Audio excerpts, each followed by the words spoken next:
Hello, my name is Andrew Keane. Welcome to Keane on America, the daily interview show about the United States.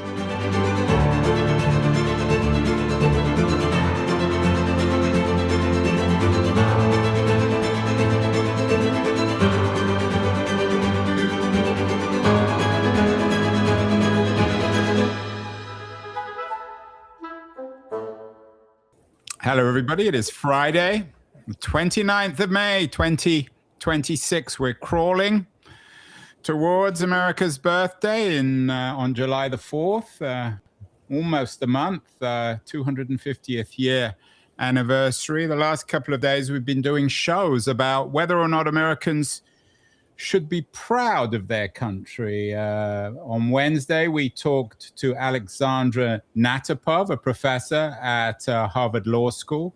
She's edited a new collection of essays from Harvard law professors entitled America Unfinished.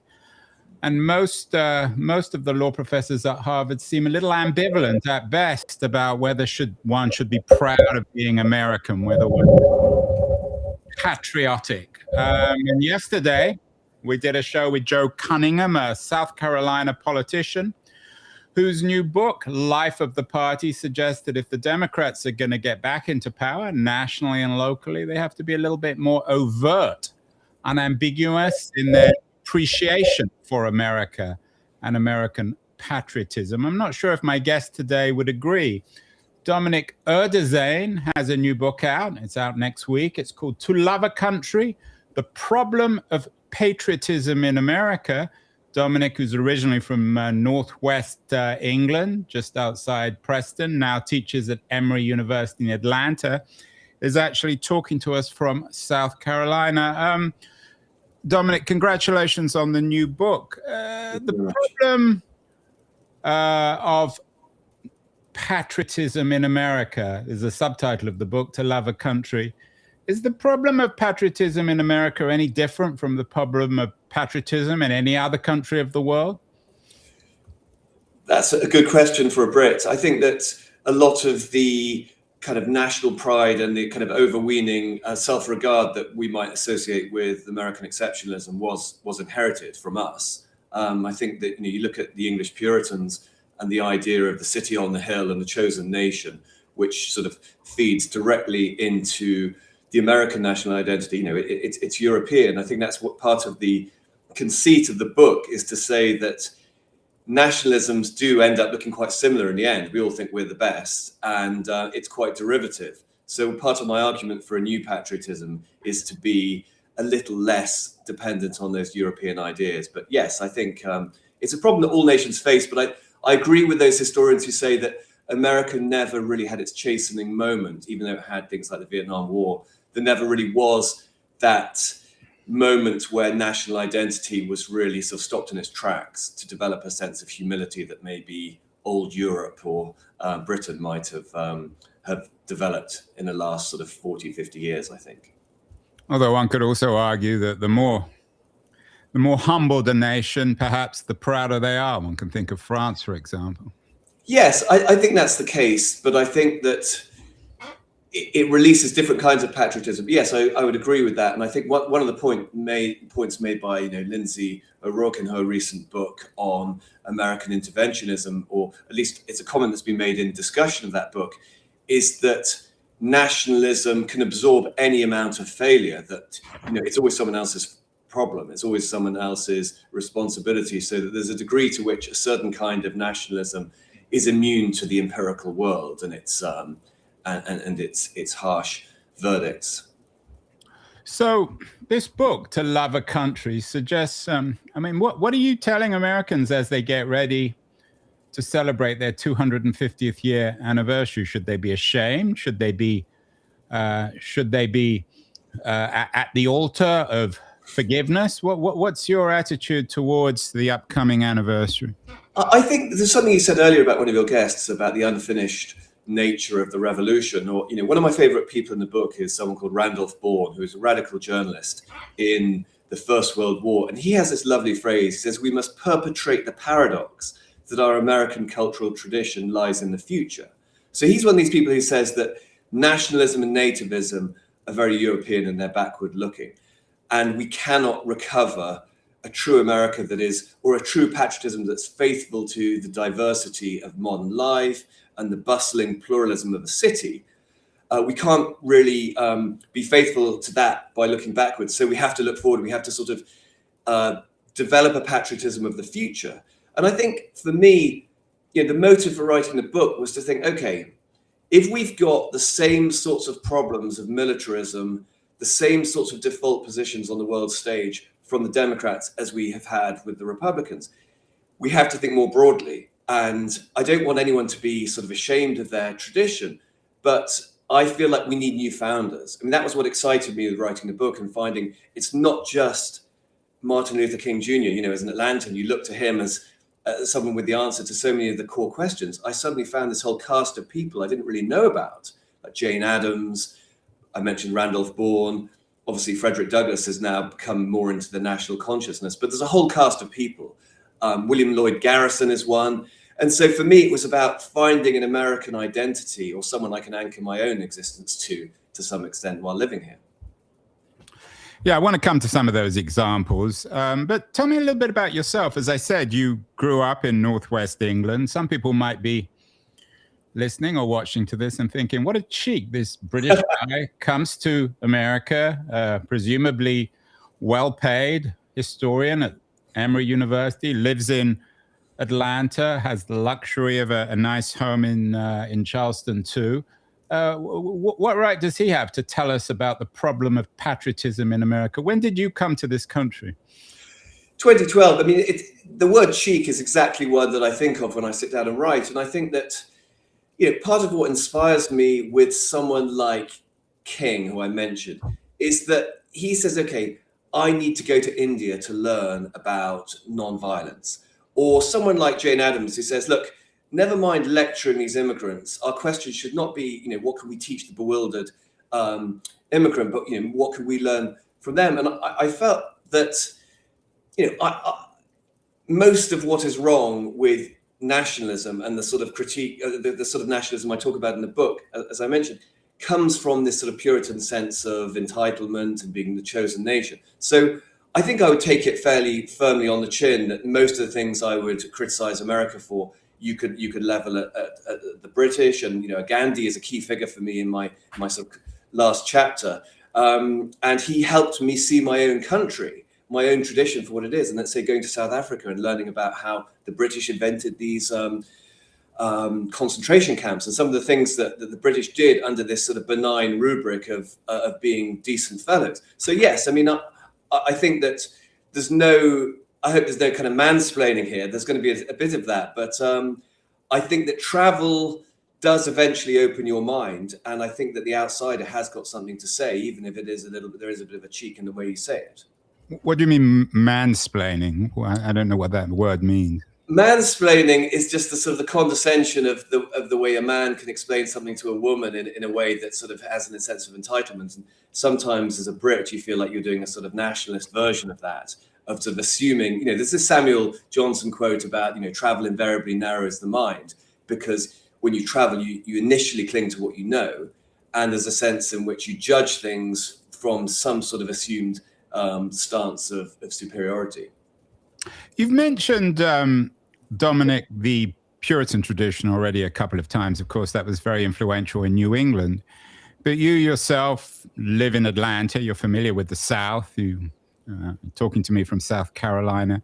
There's an alternative tradition, maybe not morally equal, maybe even morally more questionable, but a Southern tradition which has nothing to do with Puritanism. How would you place that? Are you suggesting that the problems of patriotism in America are solely associated with Puritanism and this idea of a city of the hill and America leading the world in its morality? Yeah, I think that the Puritan idea is a fairly local origin, but it spreads in the First and Second Great Awakenings. It spreads across what was then not even remotely a nation in the First Great Awakening in the 1740s and 50s. So you get what some scholars like Anthony Behrens call the New Englandization of America. So you get these Southern Anglicans who wouldn't have dreamt of espousing Puritan theology in the more technical sense of the word, but they adopt a kind of Puritan view of national identity, which they don't actually develop yet, but this sense of this imbibing a sense of chosenness. And then in the Second Great Awakening, it's kind of popularized more.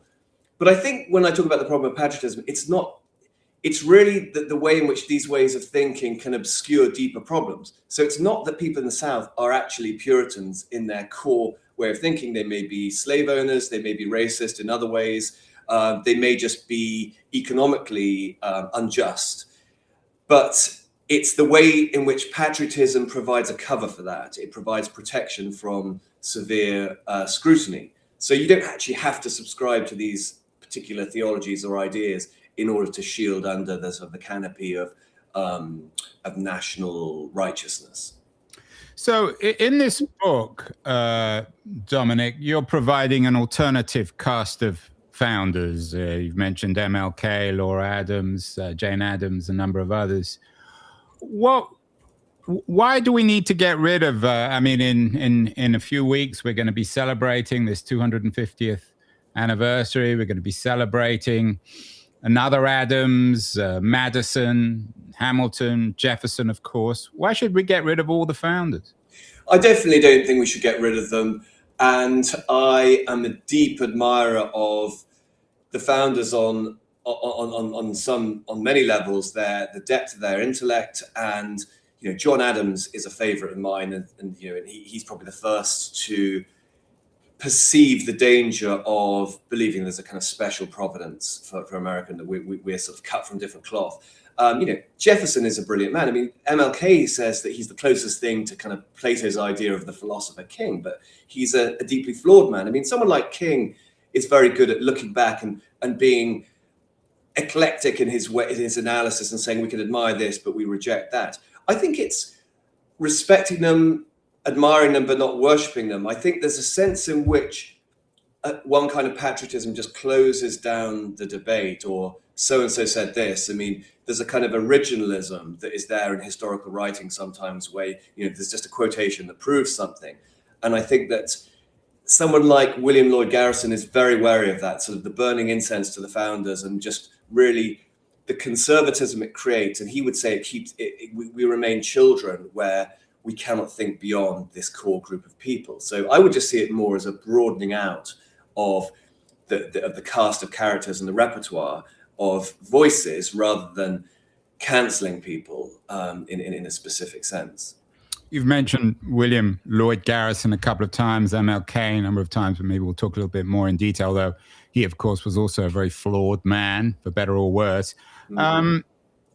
Is for you then, I mean, given you're based in Atlanta, so you're very familiar with the MLK legacy and the history of the war, Civil War and slavery, is a lot of the problems of patriotism in America associated with slavery, the history of slavery and the history of race, which people describe as the original sin, although, of course, the issue of Native North Americans perhaps is the pre-original sin? Yeah, I think both, because, in my chapter on race, I have quite a big discussion of Native American critiques of exceptionalism, and William Apess in particular, a Pequot Indian who is also a Methodist preacher, gives this great eulogy on King Philip, and he uses the story of King Philip's War in the late 17th century to just show. He says, you call us savages, but who are the real savages here? Who are the people chopping off heads and putting them on gateposts outside towns? And he uses that history to critique the way in which notions like, Manifest Destiny hadn't been coined yet, but the notion of destiny and national calling had obliterated his people. So yes, that was a powerful argument by Native Americans. And he says that this history is a living, he describes it as like burning elements, destroying his people and justifying things like Indian removal. But the argument is made by more people in terms of slavery. And I think the way to express it is that you have this Declaration of Independence, this glorious assertion of human equality. Then a few years later, you have a constitution that has, fugitive slave clause in it, that has a 3/5 clause, that someone like Garrison would say tramples on the Declaration of Independence. Where patriotism comes in is that it cements, it's like the mortar on the flawed structure, and it says you can't change it because we've got the greatest constitution, you can't break it up, you can't touch it. And so he attacks patriotism as something that's preventing the creative alignment of the Constitution with the Declaration of Independence, with the nation's founding ideal. You mentioned Douglas as well. Du Bois, I'm sure you write about in the book. And we've talked about this sometimes on the show before, and I've talked to a number of African-American guests and friends, associates, and indeed family. My wife's an African-American. Do you think in an odd way, it's only Black Americans who have, so to speak, a right to patriotism in America, that they're the ones who get it? They were the ones indeed under slavery who even appreciated the Constitution more than most. Yeah, I think that's a point made by King in the letter from Birmingham jail. So that, we were here. We were here before these documents were even drafted, and it's a point made by Cornel West after George Floyd's death a few years ago. He said that, look, you should thank us because we are the people who stopped these terrible injustices turning into absolute destruction of the nation, and that there's a kind of grace and a dignity there. So yeah, I would agree with that. But I think, to me, even more than the moral argument is just the clarity. When someone like Frederick Douglass says that, you talk about being the greatest and being the guardians of freedom, but it's only when I travel to another country that I'm safe and that I can speak my mind without fear of either being insulted or even attacked or re-enslaved. And then he's just got this humorous way of putting it. I name one of my chapters after this phrase. He says, "Who were your daddies?" He's mocking the idea that there's this covenant made by the founding fathers, and that it's sacred and it can't be changed. And he just says, "Who were your daddies?" He's joking, and he gets roars of laughter. And I feel like there's that clarity that comes from people like Douglas and King that is sort of unmatched in any other sort of community. James Baldwin, of course, picks this up. I know and I'm sure you're familiar with her work. You may even be familiar with her. Carol Anderson at Emory University covers this. But of course, this argument, Dominic, will annoy a number of people, as you know. I mean, do you have a green card? Have you got a passport? You might get thrown out for this book. Aren't you a bit worried about that? I'm a citizen. My last book is called, it contains the sort of the first person, our democracy and our nation. The last book, which did rather well back a couple of years ago, One Nation Under Guns: How Gun Culture Distorts Our History and Threatens Our Democracy. Our being America, of course. Yeah, I think you've got to, and I think John Locke says something about if you're not a citizen, it's almost like you're just a lodger in someone else's house. I remember my daughter was in first grade years ago, and the question was about American folk heroes and what has Johnny Appleseed done for our country? And she says, he gave you your apples, just without thinking about it. And this has sort of become a bit of a running joke. But I think if you're going to you can't just be the bystander and the carping critic. I think you have to be all in. And I think the more I've studied of our own history, of the British history, the more I'd willingly identify as American. So what would you say? I'm guessing that this book is not going to do very well amongst the MAGA crowd, but what would you say to a thoughtful Trump supporter, if there's such a thing, a MAGA person, that this is absurd, that you're playing on guilt, that they've got nothing to do with slavery, and that no country's perfect? All the arguments about responding to the problems of patriotism, and that just as you list all the crimes of America, one could equally list many of the things that America has done, both consciously and otherwise, to make the world a better place. Yeah, I certainly hold on to that. I think a compelling voice for me is John Adams when he talks about, he has this great exchange with Jefferson. Jefferson said, look at the Europeans, they're tearing each other apart again over nothing, and they're carving up these smaller nations. What's the problem with them? And Adams is kind of, well, they're patriots, and they think that the world is made for them, and that it's the same as it was in Rome, and Tacitus wrote about it. And these enlightened nations like Britain and France are no better. Education doesn't make you any better. So someone like Adams is a great critic of the idea of the theocratic underpinnings, the idea that God really wants us to succeed and will cover our sins in a sense. And I think what I would say to the MAGA people, and I know people who very much identify with the right, and a lot of them are committed Christians, saying, well, it's not terribly Christian to see yourselves as the chosen vessels of history and to arrogate to yourselves certain rights and entitlements that don't apply to others. And I think that's, I'd also say it to people on, not on the left, but in the center, people who, one of the inspirations for the book was just seeing how automatically Joe Biden reverted to exceptionalist arguments in terms of justifying US support for Israel and the militarism in Ukraine. And when he was questioned about the likelihood of success, he just scoffed at the idea that there could be failure, because we're the greatest, this is the United States of America, we're the greatest nation in the history of the world. So I would by no means mean to apply this purely to the right. I think it's a much bigger problem, and I would want other people on both sides, in a sense, to discover that wisdom in people like John Adams, or as I end the book with John F. Kennedy and his magnificent sort of internationalism that he sort of evolved into in the last year of his life. And of course, Jack Kennedy's brother, Bobby Kennedy, went to South Africa in 1965 or 1966, gave a speech to a wide audience and suggested them, what if God is black? And that was an idea that went down in a rather controversial way. You can imagine in apartheid South Africa. Maybe let me reverse the Bobby Kennedy quote for you, Dominic. What if God was American and was spending his time with a baseball cap on, eating hamburgers all day? Yeah, I mean, I don't think anyone can make any metaphysical claims about who or what God is. Is it possible that God's American, that the original Puritans were right? I mean, I think when you read them and they're talking about, how these Native Americans would be punished for insulting the Englishman's God, and you realize kind of how parochial that idea is.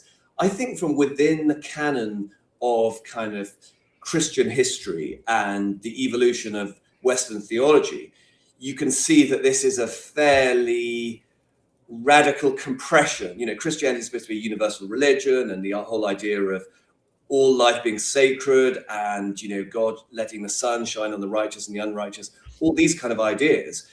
And then what happens with that sort of Puritan tradition is that it's just claimed and compressed and narrowed into sort of predestination, a narrow view. I think one could critique it on that level. I mean, I'm a historian, and so I can argue that this is a bit of a left field or a particular tradition that has come to speak for Christianity. So, yeah, I mean, I would definitely appeal to the wider history of that religion. Yeah, I mean, as I said, if God is American, you're in trouble, not just in this life, but in the next one. Yeah. So you'll have to be ready for that. Dominic, one of the things that you cover in the book, or you talk about in the book, is American militarism, which of course is very much in the headlines these days. But up until the First World War, indeed after the First World War, really up until the Second World War, America wasn't really militaristic. It certainly wasn't an imperial country like European countries. Its standing army, I often quote this because it's so astonishing, its standing army was the size of Portugal or Sweden. So would it be fair to say that when it comes, I mean, I take some of your points, of course, on on race and injustice, but when it comes to militarism and patriotism in America, up until the middle or the first third, at least, of the 20th century, America wasn't a militaristic country. So yeah, one can have almost, if you want to be an American patriot, you can look back to the founders and yes, totally, Jefferson and some of the other founders who were very, very skeptical of militarism and that European tradition. Yeah, I mean, that was the whole idea behind the militia and the veneration of the militia for the founders. And of course, it was a romantic idea because militias are not actually effective against professional soldiers. But it was an idea that non-military founders like Jefferson clung to, and of course that's why you have the Second Amendment, because you want to protect militias and not have this great centralized standing army. Even Washington, who believes in the necessity of a professional army, he also acknowledges that professional armies pose a massive threat to liberty, especially Republican liberty. So you get, the idea is that an army will go seeking wars. Once you've got a big professional army, it will start to mold the whole political process, and you'll have the scope for charismatic leaders just to ignore the democratic processes. So yes, there's a strong tradition of that. I mean, Jefferson says that America will show the world that there are better ways to resolve disputes than by appeals to arms. You get people like John Quincy Adams talking about the abolition of war for all time. And of course, the big shift is the Civil War. And you have people lamenting at the end of that war that we've become not merely a military, but a warlike nation. But as you say, that doesn't in itself entail the rise of a large standing army. It's not until well into the 20th century, and of course World War II itself, that you get this garrison state. So yes, I mean, that's where I feel with someone like Jane Addams, she's so powerful. She says, look, nothing against the Civil War generation, but I hope that we've created the last of our presidents from the men who distinguished themselves in that conflict. Can't we come to see that someone who cleans a city is greater than the person who lays it to waste? So Adams is happy to be a patriot, but she says that we should be proud of our status as a peace nation, as against the kind of the war-charged Europe. And William James makes a very similar point in The Moral Equivalent of War. He says, we just need to demilitarize our national identity, or at least perhaps revert to something more Jeffersonian. Are you in danger then of peddling a kind of isolationism? I mean, it's all very well. Adams, of course, was a great critic of of American involvement in the First World War. But there are times where a nation, for better or worse, has to fight. Yeah? I don't think it's isolationism. I mean, I think someone like Adams, who is a fervent internationalist, Crystal Eastman's another one who I write about a bit in the First World War, they would say you've got more. I mean, Woodrow Wilson's argument for going in is that we can have some influence on the outcome of this war by having a stake in it and being a part of it. Someone like Jane Addams would say, no, it's much better not to have blood on your hands.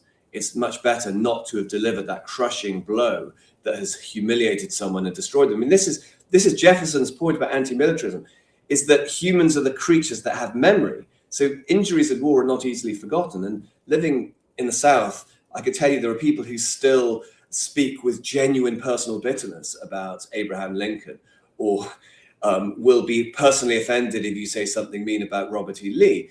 That we have got this sense of memory, and if you want to try to negotiate and to not arbitrate, if you want to be a peacemaker, it's better not to have been immersed in the fight and thrown your weight behind one of the participants. Yeah, you dodged the question there, though. Sorry, Dominic. On the second, I mean, one can always be critical of the American involvement in the First World War, but not the second, surely. I can't. And not only that, to have, I mean, much of American patriotism, for better or worse, in late 20th century, late 21st century, is based on America's involvement, not just in the Second World War, but in the post-Second World War, in the Marshall Plan, in their willingness to invest resources and time in rebuilding democracies around the world, in Japan and Germany. Are those things that you wouldn't acknowledge? I would acknowledge, but I think that we do get a very one-sided aspect of that, because people will often say, the Holocaust happened, and how can you say that it's, that pacifist measures would have been more effective? What would Jane Addams have done in that situation? But someone like Nicholson Baker in his book, Human Smoke, would make the point that most of the people trying to solve that problem, advocating for repatriation of Jews from Germany, were pacifists. And you have people like Rufus Jones traveling to Germany and actually meeting with Goering and others and proposing practical solutions. So I always think Nicholson Baker would say that the Holocaust itself was very much a product of the war. The acceleration of the final solution was something that grew out of the war. I don't think, and also I don't counterfactuals are impossible because you cannot say what would have happened. But what you can say is that when non-violent interventions were pursued and pursued rigorously in somewhere like Le Chambon in France, the village where André Trocmé sheltered up to 5,000 Jews and managed to evade the SS through organized non-violence. You have these little microcosms of Gandhian resistance. And of course, the same in Denmark in the early part of the war. So yeah, but you're not really addressing my question. I asked you about the Second World War, not the Holocaust. Well, I mean, the Americans didn't go involved. I mean, my questions were much more specific. The Americans didn't get involved in the Second World War because of the Holocaust, no, for better or worse. And I mentioned the rebuilding of democracy in Germany or Japan. That's got nothing to do with the Holocaust.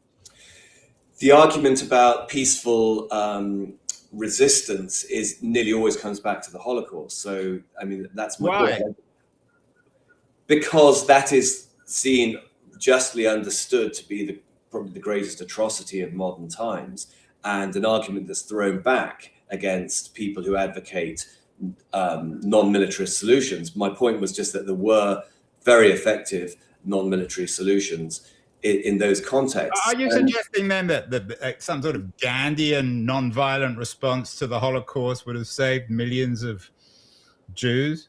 I think it could have done. I mean, you look at someone like Dietrich Bonhoeffer, who is very much idealized by the modern Christian right as this, martyr who attempted to assassinate Hitler and obviously failed.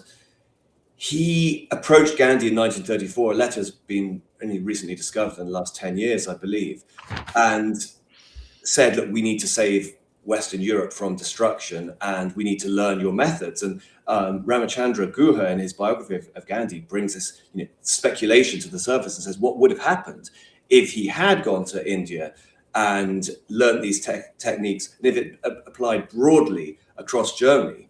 I think the problem is, it took Gandhi 19 years in South Africa to develop his methods, and many years to work out his methods of non-cooperation in India. So it does take time. It's not something you can learn instantly. But I think to come back to your question about World War II, it's eulogized as the good war, but don't forget that it ends with the dropping of atomic bombs on a pretty much defeated Japan, and the starting seamlessly of an arms race which has placed the world in greater danger than it's ever been placed before in human history. So I really would push back against the idea of the good war and the constructive nature of America's involvement in that one. You've mentioned Jane Addams a number of times. She's a central figure in your narrative and in your argument. She was, of course, an advocate for world peace. I mean, she was associated and her ideas were picked up by Eleanor Roosevelt. Is American, shall we say, American-sponsored internationalism, the United Nations and many of the other initiatives that people like Adams and Roosevelt pioneered, is that an alternative to American patriotism, internationalism? I mean, Gandhi is obviously very influential in your thinking too. Is internationalism ultimately, if one is to love America, can one love it as the pioneer of internationalism, as the country that pioneered the United Nations and many other of the global institutions of the post-war age? Yes, exactly. I mean, I would say that's exactly what Addams herself would say, is that her peace activism came out of her work with immigrant groups, and she vigorously pushes back against the idea that it's just a one-way process, that we have to indoctrinate and sort of absorb foreigners into our way of life, and that the melting pot idea. She was very much, no, we draw nutrients and sustenance from all these different cultures, and her internationalism grows out of the cosmopolitan humanitarianism, as she puts it, of her community, her settlement in Hull House, and that then informs her internationalism. So, and she talks about, it's a bit paradoxical, she says we're drawn to the rather awkward phrase sort of cosmic patriotism, but it's a patriotism that is proud of America's role as this meeting point and this place of exchange. You were critical of Biden. I'm no great fan of Biden. You said that he embraced American exceptionalism too. But as I said, when Joe Cunningham was on the show, the South Carolina politician, one of the few Democrats ever to be elected to office in South Carolina recently. He, I think, argues that America, both, well, particularly white Democrats, need to embrace patriotism. And one of the reasons why the Democrats keep on losing elections, and even in MAGA America are still not really trusted by most Americans, is because they tend to be ambivalent about patriotism. They're not full-throated. They're not going to be the kind of people who will be most celebrating on July 4th this year. I know you would disagree with that, but how would you respond to the political critique that it's a vote loser? I mean, Jane Addams may have been an impressive woman morally, culturally, but she wasn't really much of a vote getter, was she? Yeah, I mean, no, she wasn't. But I think that she would say that the First World War is the loss and destruction of civilization. It's the loss of a generation. And I think that, I can't speak to the strategic dimensions of it in the same way as I can't speak to the what ifs of the Second World War or the what ifs of Gaza or Ukraine. But for me, one of the key motivating factors, having written a book on guns and thought, okay, there's a rational, liberal, sort of sane America that can be reacquainted with its constitutional traditions. And I believe there is. And that was what inspired me to write the book on guns. When I saw in October 2023 how dogmatically and unreflectively the Biden administration supported a reign of destruction in Gaza, and again, I can't talk about alternatives, but all I can talk about is the suffering, I realized that you cannot blame the right. You cannot just say, well, this Trump phenomenon is this terrible digression, and then we'll just get back to normal. And there were so many books being written at the time, appealing to Lincoln, appealing to the soul of America and our better angels. And if our better angels means more militarism, then we need to look for new angels. Yeah, and of course, the book "America Unfinished" is a quote from Lincoln's second inaugural. You mentioned Gaza and Ukraine. Some people might say, well, they're entirely different situations. I mean, I take your point on Gaza, but what about Ukraine? Would it be patriotic, or would it make you more patriotic if America was to defend Ukraine from Putin, or should it stay out? I think there's very different situations. Just as throughout the Cold War, you have multiple different contexts, but they're all absorbed into a simple binary. My critique of this kind of Manichaean light against darkness way of thinking is that it tends to just lump people together and to interpret all conflicts under the same rubric of good and evil, and not to look at the specifics. So my concern is for a mentality that is so simplistic in its view of the world that militarism becomes the natural solution, that evil is evil and you deal with evil with force. And that's what really shocked me. I don't know what exactly I was expecting there with the Biden administration, but yeah, but you keep on coming back. Anyway, Biden is ideal as an excuse. He's a straw man. Nobody's defending him, not even his wife these days. Right. I mean, what should Americans do with Ukraine? It's a country that was invaded by a stronger neighbor without any international legal justification. What should America do? I can't give a solution to that situation. But you can give one to Gaza, so you can't have it both ways, can you? I would say in both situations, the primacy of dialogue and diplomacy, and I finished the book with the discussion of John F. Kennedy's strategy for peace speech in the American University in June 1963, and then he follows it up with a speech at the United Nations in September, so 2 months before he's assassinated. And he has this light bulb moment where he realizes that he's put in more danger by his own military and his own CIA than by, that the impetus for war is coming from within his country, not necessarily from the Soviets. And he realizes that he just needs to talk to the enemy and to to think differently. And he gives a speech in which he concedes nothing to communism as an ideology, but is immensely generous about the Russian people and about Khrushchev himself as a leader.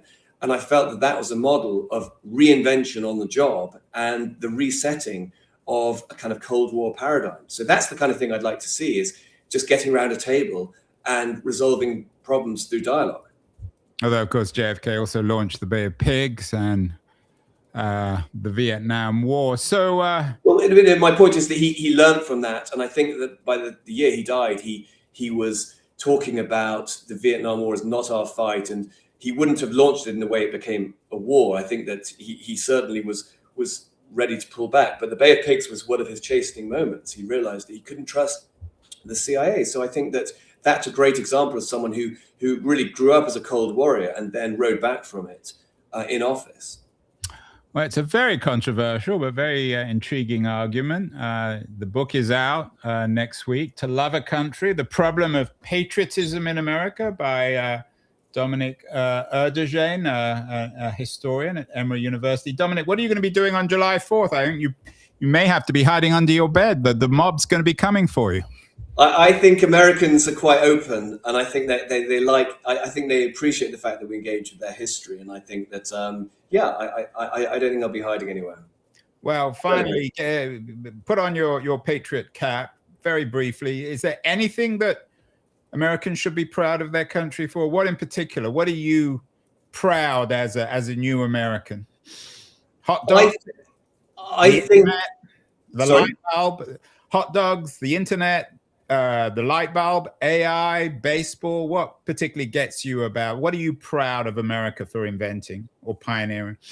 For inventing, I am like the energy, and I like the zest. I like the warmth of the people. That there's a kind of, I play tennis, and the sort of people you meet when you play tennis in this country are invariably more friendly, and they want to ask what Premier League's team you support. And I think there's just a fundamental warmth and a lack of cynicism that you notice when you go back home, that people are more jaded. So I just think that it's still a youthful culture, and that warmth and that zest is still very palpable. I hope you're not a Preston North End fan, are you? Yeah. A good neighbour of mine used to play for them in the days of Charles Finney, but Liverpool is my club. Well, happy holidays, Dominic. Happy 250th. If I hope you survive, and if you do, you have to come back on the show. Thank you. I'd love to. Thank you very much for having me. Hi, this is Andrew again. Thank you so much for listening or watching the show. If you enjoyed it, please subscribe. We're on Substack, YouTube, Apple, Spotify, all the platforms. And I'd be very curious as to your comments as well on what you think of the show, how it can be improved, and the kinds of guests that you would enjoy hearing or listening to in future. Thank you again.